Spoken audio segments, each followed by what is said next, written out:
What did I say last week about everybody who's selling Joao Pedro? Should you and I get rid of him? I will probably keep him for another week or two. If he is going to score, it should be now. And look what he did. Boom. 2 assists and a goal. What did I say about Haaland and Reinders? Can we remember, please, that City only played Wolves? I just like working with a little more data than just 1 week. For now, I would rather remain calm and bank my free transfer onto next week. And look what's happened. Boom. Both blanked. Reinders barely created a chance against Spurs. And what did I say about Bruno Fernandes? I decided to go for him over Palmer, and I still feel justified in doing so. Against Arsenal, his attacking stats weren't bad at all. But with Fulham and Burnley next for Manchester United, I have no intention of getting rid of him. Boo! Okay, I got a bit unlucky there, to be honest. But come on, 3 out of 4 predictions.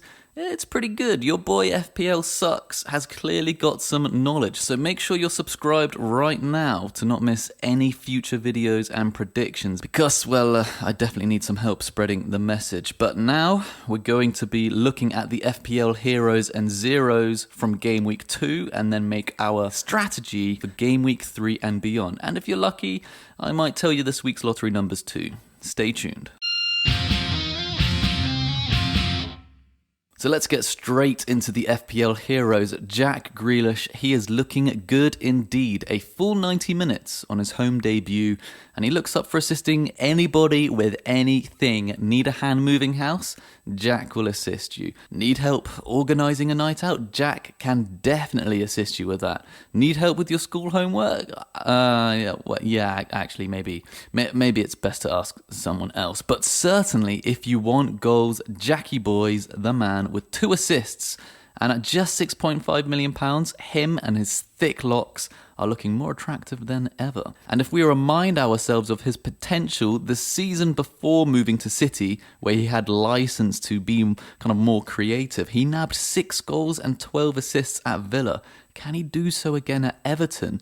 Well, Everton's next 5 fixtures aren't that bad. Ignoring Liverpool, they play Wolves away and Villa, West Ham and Palace all at home. Definitely tempting to bring him in. Now, Joao Pedro, an FPL 0 1 week to an FPL hero this week. Everyone is yo-yoing hard on poor Pedro. I think over 300,000 transferred him out last week, and now over 400,000 are transferring him in this week. It just goes to show how much knee-jerking is done in this game and how calm people just need to remain sometimes. 2 assists and a goal against a terrible West Ham team. His expected goal involvement for that game was only 0.5, but he managed to bag 3 instead, so he did overperform, probably an indication of how poor West Ham is. But should everybody jump on bringing him in? Sure, why not? I mean, next couple game weeks, Chelsea play Fulham and Brentford, and I included him in my team from the very beginning because of the favourable early fixtures he's got. I've always said I had doubts over his actual goal prolificness, but if there was a time to utilise him, it would be up to at least game week 4, and then again from around game week 9 onwards, where they play Sunderland, Wolves, Burnley, Leeds, all in quick succession. So for me, he's not the best of the best, but definitely don't sleep on him. He doesn't look that comfortable anyway. Now, doubling up with Arsenal's fullbacks with both Timber and Calafiori. Calafiori's making me look like a right mug, when last week I essentially told people to calm down and maybe not bring him in. And I think, I'm going to die on that hill because I still don't think it's that smart to transfer him in. Yes, in 2 games, Calafiori has a goal and 2 assists. Okay, actually, saying that out loud sounds pretty mental, but let's caveat that and acknowledge it was against 2 relegation battling teams in Man United and Leeds. Their immediate next 4 fixtures are Liverpool, Forest, Man City and Newcastle. That's going to be the real test. And getting in Arsenal defenders right now seems unnecessarily risky. And briefly on Timber, yes, he scored 2 goals, but that's already double what he scored last season. So seriously, everybody calm down. Don't expect this to be normal. But in the future, if it does look to be trending in that direction, then we can talk about it. Now, Gyokeres. Arsenal really had a good week, didn't they, against Leeds? 2 goals against the newly promoted team, with Gyokeres getting an expected goal involvement of around 1.3, so a great return from him. But as I said, Arsenal's fixtures are looking difficult. Liverpool, Forest, City, Newcastle, all in the next 4. However, Liverpool's defence is looking shaky at times. They could have lost against a 10-man Newcastle in the last game. There were times during the game it looked like Liverpool were the team with the man down instead, and they were just being pumped all the way until the last kick of the game. So if you want to beat the potential price rise, I don't necessarily think it's a terrible idea to transfer Gyokeres in now. Certainly, yeah, Arsenal have difficult fixtures, but they're not unscorable. And then after Newcastle, they play West Ham, Fulham, Palace, Burnley, so pretty decent fixtures after that. And I wasn't going to transfer him in, but I think I'm talking myself into it. I'm going to have to think more about this before the deadline. So those were the top of the top FPL heroes this week. Now onto the FPL zeros. But before we continue, if you've enjoyed the video so far, please like and subscribe. Let's help each other out. Haaland, a hero 1 week, a 0 next, 0 goals against Spurs, but expected goal involvement of 0.8. Man City probably should have scored at least once, so maybe a little bit unlucky there. And now because of this, more than 100,000 players have transferred him out. The yo-yoing, again, just like with Joao Pedro, is mental sometimes. Oh my god, he scored against Wolves. Everybody, let's get him in. Oh my god, he didn't score against Spurs. Everybody get him out again. But what should people do? Look, okay, just think long term with Haaland. Don't keep transferring him in and out every week. Think about the longer term. 6 game weeks in advance. Would you rather have Salah in your team or Haaland in your team? And stick to it as best as you can. Now Watkins, Jesus Christ, 2 game weeks in a row he's been featured as an FPL hero, and it's especially frustrating because he's in my team and I'm so close to transferring him out, but I'm just trying to remember the semi-decent fixtures he's got lining up. So he's got Crystal Palace next, then Everton, then Sunderland, Fulham and Burnley. These stretch of fixtures, they're looking pretty good indeed, but his performance hasn't been great. Against Newcastle, an expected goal involvement of just 0.1.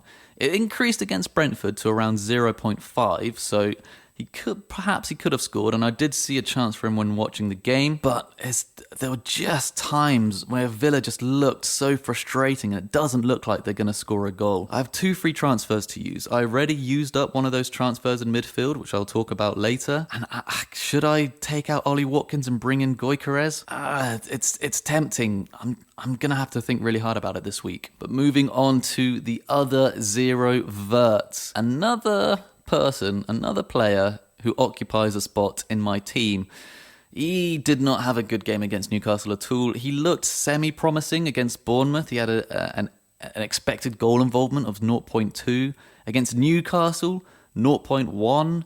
So if you're just going from a 2-game data set, decline. And I think he was subbed slightly earlier this game too. And I just really hope he's not going to be one of those players from the German league that is, it seems to be 50-50. A big transfer coming in from the German league is 50-50 really of whether they hit the ground running or they just flop. Is he going to be a Haaland or a Son, or is he going to be a, what's his name, that Jadon Sancho? Oh god, I really hope he's the former.